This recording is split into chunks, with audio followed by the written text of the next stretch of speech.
G'day, ZiggyD here, and welcome back for my Day 4 update of the Nemesis 1 week race. Today was a much better day than yesterday.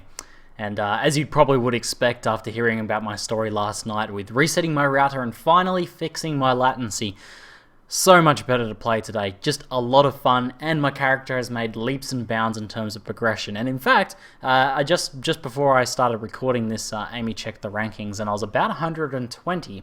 Now, my goal previously has kind of been like, I'll be happy if I'm in the top 100. I feel like that's pretty impressive with, you know, the various things I have to stop to do in terms of uploading videos and such like that. So, you know, being somewhat competitive mostly against myself, but still wanting to be in the top 200. Now, I'm actually thinking my goal for tomorrow is going to be to try and get into the top 100. So, all you guys have been cheering me on. Every time I log in, there's like multiple people sending me good luck messages and things like that. So, it's all very extremely motivating. And I really want to try and push into the top 100 now. And maybe towards the end of it, we'll see if it will be possible, in the realm of possibility, for me to push into the top 40 and maybe get a demis, but we'll see. But pretty good stuff.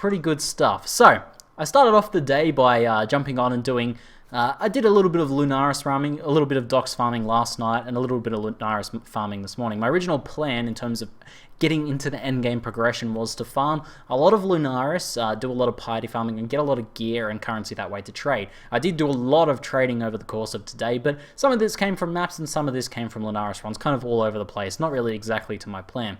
But I did some Lunaris farming and built up a few maps that way. I did a few 66s by myself.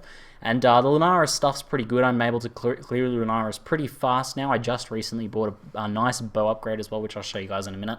But able to do some pretty nice Lunaris runs. And Lunaris is really effective and pretty efficient XP up until like level 74, level 75. I feel if you're running it fast then, you're able to group up packs really well and get quite a good amount of XP while still getting a lot of extra loot off Piety. The time it takes to kill Piety is a bit of downtime, but the loot it gives you is well worth that, I feel. Plus you get the 66 map 50% of the time as well, so pretty solid way to get yourself sort of into that end game, sort of build up that map pool, build up that loot pool, improve your gear, and also get quite a few levels in the process. Nice balanced way of farming.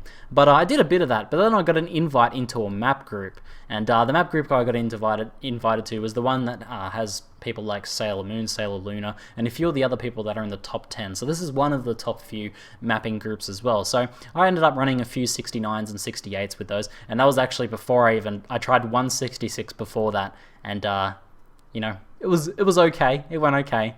But I certainly wasn't ready to jump into 68s and 69 solos. So I was able to get a map slot with those guys, and we, you know, chatted and did quite a few maps there, and that was a lot of fun.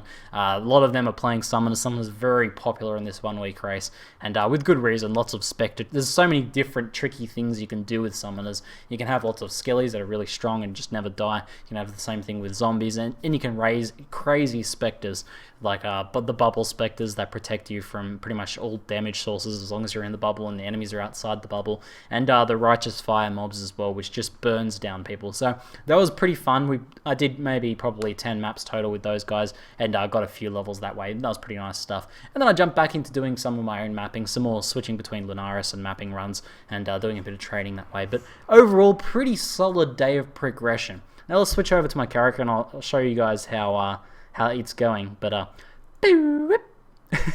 there we go. As you can see, level 74 now, so a decent little jump, 5 levels. I'm not finished for the day yet, as usual, so I'm probably actually going to join up with Willy Wonka and his group and do a bit of mapping with them tonight before I sort of have a sleep. So hopefully I'll be able to get another 3-4 levels maybe, and hopefully tomorrow I'll be able to get well on my way into the 80s, I think will be my goal. Although I am planning on taking a short break for a birthday lunch, family member birthday lunch tomorrow, which means I get a chicken snitty. Oh yeah, chicken snitty. Pretty excited about that.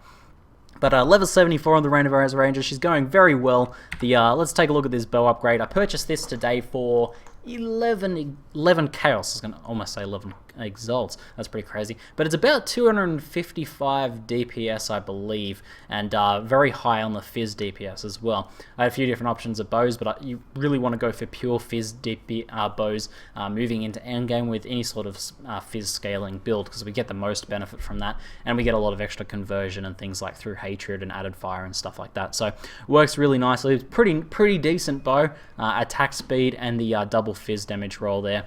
The flat Fizz and the physical damage. The physical damage percentage is really high. The flat Fizz is probably one bracket too low to make this like a GG bow, but still very, very good for a 1 week race. And I doubt I'll probably upgrade this before the end of the race, but we'll see. Maybe some better ones will drop. There was not many, and this was like probably the second best bow pretty much in all of the trading I searched. So not too bad. Pretty happy with that purchase. But all the currency from that obviously came from all of the selling I've been doing. Much more gear sales today, so starting to get a lot better gear through Linaris and mapping, and selling all that stuff's been going really well. And running the shop thread, I've been doing it with procurement. I'll switch over and I'll show you guys how the shop thread's going.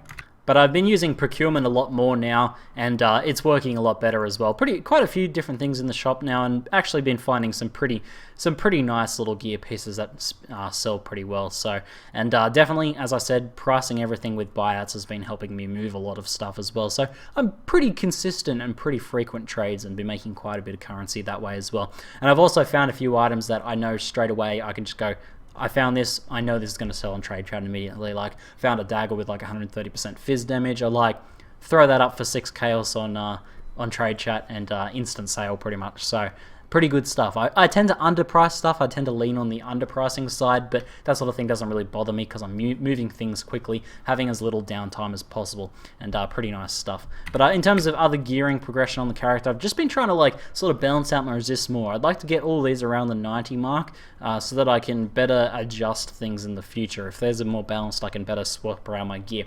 Usually I'd build like an endgame gear set that I would then switch over to and just maintain this one for now. But in the 1 week race, I kind of just want to upgrade stuff as I can. So if I can balance these resists out a bit better, that'll be a lot better. For example, I really want to upgrade this amulet, but the 13 all resist, if I take this off, it actually brings my cold and lightning down too low because they're too low. I'm not overcapped enough on those to replace this. So I have to replace this with something that's almost the same, which just makes it very hard to upgrade. So trying to sort that out. I'm not sure what I'll do. It's just going to depend on what sort of gear I can see. You know, there's always limited gearing choices in a 1 week race like this. I did have a good opportunity today to buy an insane 5-link. It had like 1,000 armor as an evasion chest piece. Had the exact colors to run conk effect instead of out of fire. So it had green, green, blue, red, red, which is pretty hard to roll.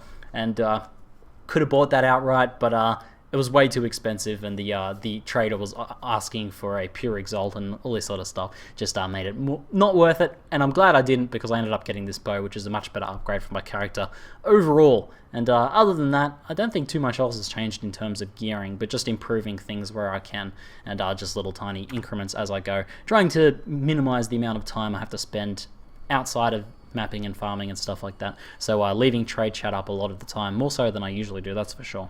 Let's take a look at the passive tree. I've been able to respec out of all of the different resistance nodes now. Pretty good stuff. I was able to pick up elemental adaptation, which on a build like this where you go right past it, definitely worth picking up. A huge defensive buff, and well into the Templar area now. The catalyzed cluster is actually not that good. I almost considered doing this, going up through here, 1, 2, 3, and into life. You remove these life nodes. It's slightly more point efficient because you can remove catalyze, but I don't want to spend the time getting all the respecs. So you could potentially on this build go through here and just remove catalyze completely, remove these life nodes, and you know, use the points you save to get some more efficient nodes somewhere else, or to get more damage nodes down here, like get these heavy draw cluster and things like that. So potentially an option, but I'm stuck with this for now. Amplify, obviously fantastic, and my life's about 4.5k now. I can still do a few things like pick up this life cluster here, and I'll get some life when I get heavy draw as well. Though I think my next priority is going to be to come through here, going to get a lot of damage this way, and pretty nice attack speed increases as well with acceleration. So good. Oh, I did get the berserking node, by the way. and going to leather and steel, which is going to move speed and armor, because my armor's decent, my base armor's pretty decent, especially with grace up, and increasing that with percentage increases, because I have none, like there's none on my tree at the moment that increase that, so getting any sort of percentage increase is going to increase this dramatically, so looking forward to doing that. It's going to be a big defensive buff for my character, but pretty smooth overall, very excited for the rest of the week, going to be pushing pretty hard, sort of just playing with a few different map groups, and also doing some mapping solo as well. And I'll be sure to keep you guys updated. Hopefully you guys have been enjoying the recap so far, and looking forward to more content that comes out of this and more of it, and big push towards the end. Keep cheering me on, guys. I really appreciate it. Anyway, that's it for now. I'm ZiggyD, and thanks for watching.